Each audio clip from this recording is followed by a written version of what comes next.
I had a client I was working with who was really struggling for many years with suicidal ideation. She is a high functioning kiddo with autism and so incredibly smart, like beyond smart. She has huge values and huge goals. She wants to be a doctor, and I'm here to tell you, mark my word, now she'll do it. Is she in public school? Was. What? Okay. So in public school, she really found this disconnect with her peers and her teachers. She was getting through her academic material really quickly, and she could not relate to her peers, and she was getting really agitated and frustrated.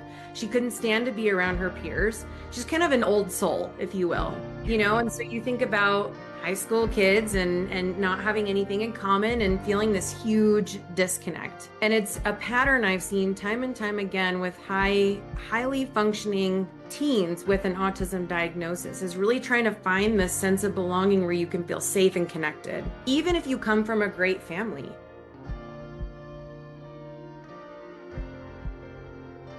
My ideal scenario would be, Heather, I realize you just got, your kiddo got this diagnosis. There's a lot of emotions that you're experiencing. There could be anger, frustration, sadness, grief, whatever it is that you're going through. You're probably feeling really overwhelmed. I'm here as a provider to help walk you through this process and help you and your kiddo with as many tools as possible to get them ready for kindergarten. Or if they're past kindergarten age, help them prepare for whatever is next for them, right? So my goal really is to be there when a parent goes through that diagnosis, especially for early intervention, because the earlier that we intervene, ideally 2 years old. 2 years old is the ideal time to get a kiddo diagnosed with autism into ABA, because we know we've got a few years of intensive early intervention that can really help them. Some kiddos will grow out of autism going through therapy and getting ready. So that's just kind of the impact, that ABA can have. So as a provider, I'd like to be there very compassionately with the parent, walking them through those steps on getting services for their kids.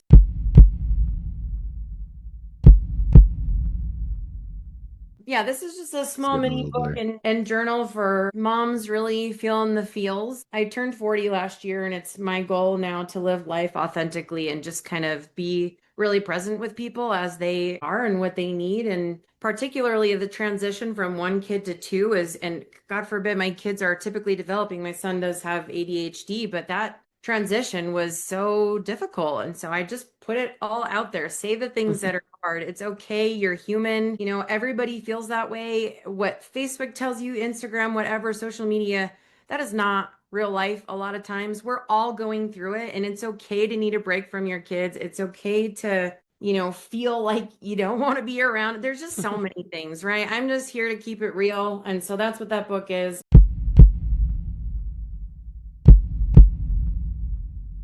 Often what you see with a traditional ABA agency might be intensive early intervention in a clinic for kids with an autism diagnosis. What we do differently, and pretty well, I should say, is we serve all kinds of diagnoses. Insurance, unfortunately, will not support a kiddo without a diagnosis, but we serve all ages. So I think our youngest client we've had was 2. Our oldest was in their 60s, an adult with disabilities that lived primarily in a group home, and we helped with functional living skills and such. So for us, what it means really is expanding the reach of compassionate care so that progress is celebrated, caregivers feel supported, and communities grow stronger together.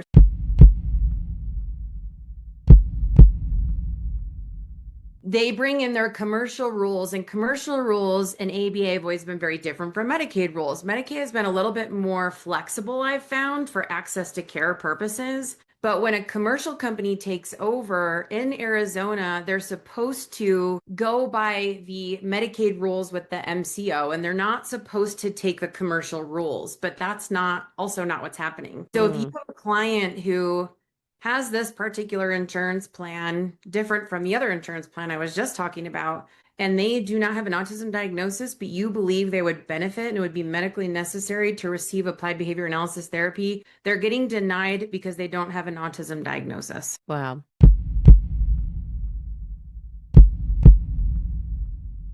It'll be a little bit longer, but it's really about living life authentically and really trying to find the gratitude and the trauma, particularly for me. I mean, I grew up with a lot of struggles, and so it's just sort of my journey on things that I went through that were really hard. And then now in this place of finding the gratitude in it, and that I wouldn't be here as this person supporting individuals with disabilities, being nurturing and inclusive, if I hadn't gone through all that myself. So I'm really trying to reframe, instead of that happened to me, now it's happened for me to serve this population of people. And I'm now, feeling grateful for that.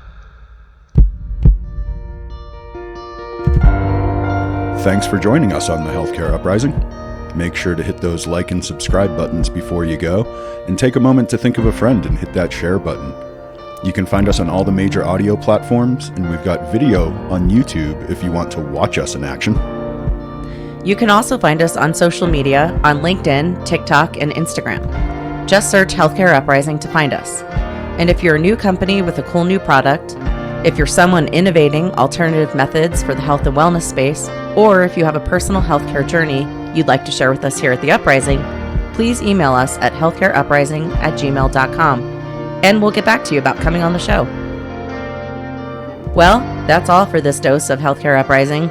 Until the next time, keep looking for the good in the world, because sometimes it's where you least expect it.